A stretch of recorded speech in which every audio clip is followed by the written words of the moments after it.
on the Thursday before I had her, so the 17th of June, I went out for dinner with my mum and then some friends. It got to like 5:30, 6 o'clock, and I noticed that I was starting to get really bad stomach pain. So I said, oh, I'm going to go home early. So I left at like 9:30, 10. Got home and I thought, right, if I just get into bed, I'll be okay.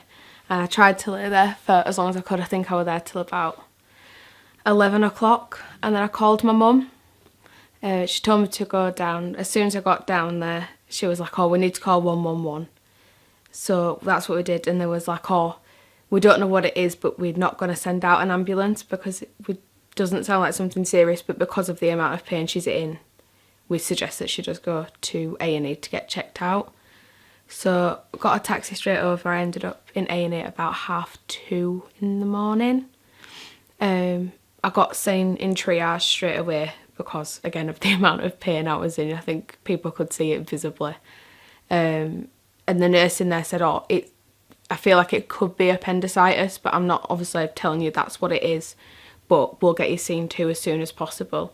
So I went back through, I had some bloods taken, they wanted to test my urine as well, and then they put a cannula in case I did have appendicitis, then they could get me straight on the drips that they needed me on.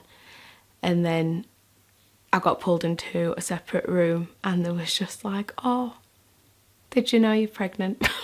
You're in labour right now. And then they called my mum came straight over.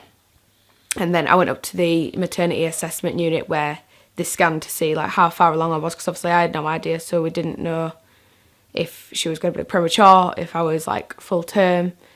So they checked it and I was around 38 weeks, I believe.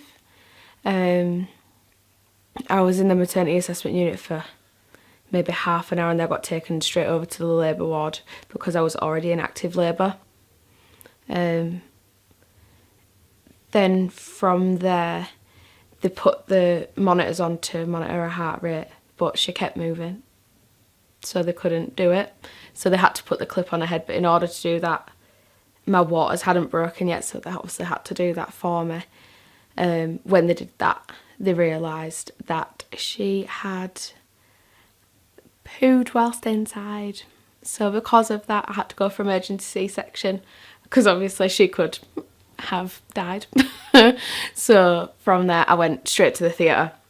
I was in theatre for about an hour and then she was here. So like 4 hours after I was told I was in labour, I had a baby. In hindsight, I think the only thing I felt was I just had increased heartburn.